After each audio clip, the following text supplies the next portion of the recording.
نحمده ونصلي على رسوله الكريم أما بعد فأعوذ بالله من الشيطان الرجيم بسم الله الرحمن الرحيم رب اشرح لي صدري ويسر لي أمري واحلل عقدة من لساني يفقهوا قولي آمین اللہم آمین۔ السلام علیکم ایوری ون، امید ہے کہ آپ سب خیریت سے ہوں گے۔ تو پہلے ایک ریکویسٹ کہ پلیز اس ویڈیو کو اینڈ تک ضرور سنا کریں اور دیکھا کریں تاکہ آپ سب بھی دعا میں شامل ہو جائیں انشاءاللہ۔ تو آج کا کویسچن ہے یہود، پتھر اور اسلام کیا ہے؟ اس کا آنسر ہمیں ملتا ہے سورہ بقرہ کی آیت 74 میں۔ بسم اللہ کرتے ہیں اس کی ٹرانسلیشن کے ساتھ۔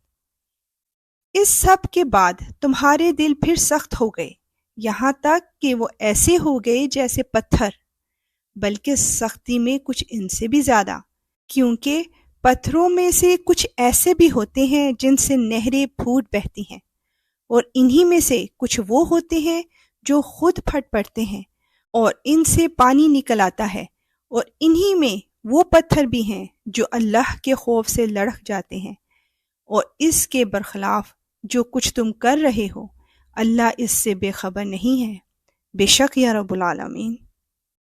یعنی بعض مرتبہ تو پتھروں سے چشمے نکل آتے ہیں، جیسا کہ بنی اسرائیل خود دیکھ چکے تھے کہ کس طرح ایک چٹان سے پانی کے چشمے بہہ پڑے تھے، اور بعض اوقات بھاری مقدار میں تو پانی نہیں نکلتا مگر پتھر شک ہو کر تھوڑا بہت پانی نکال دیتا ہے، اور کچھ پتھر اللہ کے خوف سے لڑک بھی پڑتے ہیں مگر ان کے دل ایسے سخت ہیں کہ ذرا نرم نہیں پڑتے۔ کسی زمانے میں یہ بات کچھ لوگوں کی سمجھ میں نہیں آتی تھی کہ پتھر جیسی بے جان چیز میں خوف کا کیا تصور ہو سکتا ہے، لیکن قرآن کریم نے کئی جگہوں پر یہ حقیقت واضح فرمائی ہے کہ جن چیزوں کو ہم بظاہر بے جان یا بے شعور سمجھتے ہیں ان میں بھی کچھ نہ کچھ شعور موجود ہوتا ہے۔ لہٰذا اگر اللہ تعالیٰ یہ فرما رہا ہے کہ کچھ پتھر اللہ کے خوف سے لڑک جاتے ہیں تو اس میں کوئی تعجب کی بات نہیں ہے۔ آج تو سائنس بھی رفتہ رفتہ اس نتیجے پر پہنچ رہی ہے کہ پتھروں میں بھی شعور کی کچھ نہ کچھ صلاحیت موجود ہوتی ہے۔ اللہ اکبر۔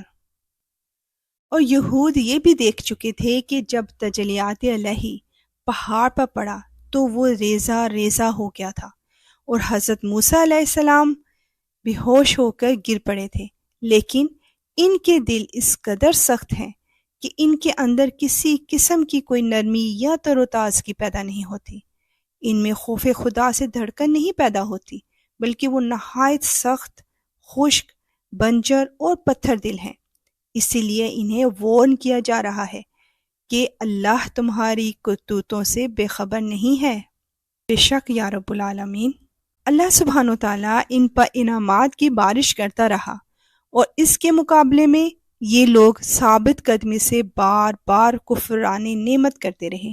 مسلمانوں کے سامنے ان کی کہانی بیان کرنے کا مقصد یہ تھا کہ انہیں بتایا جائے، الرٹ کیا جائے کہ بنی اسرائیل کس قدر مکار اور فتنہ پھیلانے والی قوم ہے، تاکہ مسلمان کہیں ان کی مکاری، غلط پروپیگنڈے اور جھوٹے دعووں سے متاثر ہو کر دھوکہ نہ کھا جائیں۔ اللہ اکبر۔ یہاں اب ہمیں تھوڑی دیر رک کر اپنی زندگیوں کا جائزہ لینا چاہیے۔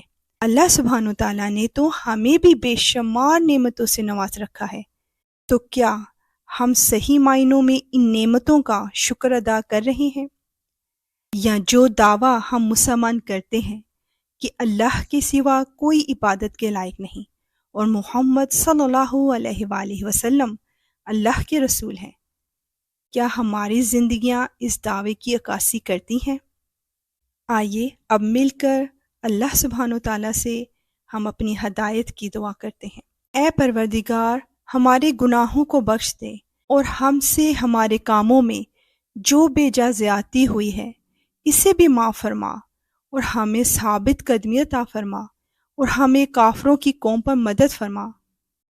اے ہمارے رب، ہمارے دل ٹیڑے نہ کر اس کے بعد کہ تو نے ہمیں ہدایت دی، اور ہمیں اپنے پاس سے رحمت عطا فرما، بے شک تو ہی بے حد عطا کرنے والا ہے۔ آمین، اللہم آمین۔ اور اب نیکسٹ ایپیسوڈ کا کویسچن، دلوں کو حق کی طرف متوجہ کرنے کا اصول کیا ہے؟ ملتے ہیں اس کے آنسر کے ساتھ۔ اب اجازت، وآخر دعوانا ان الحمدللہ رب العالمین۔ سبحانک اللہم و بحمدک، اشہد ان لا الہ الا انت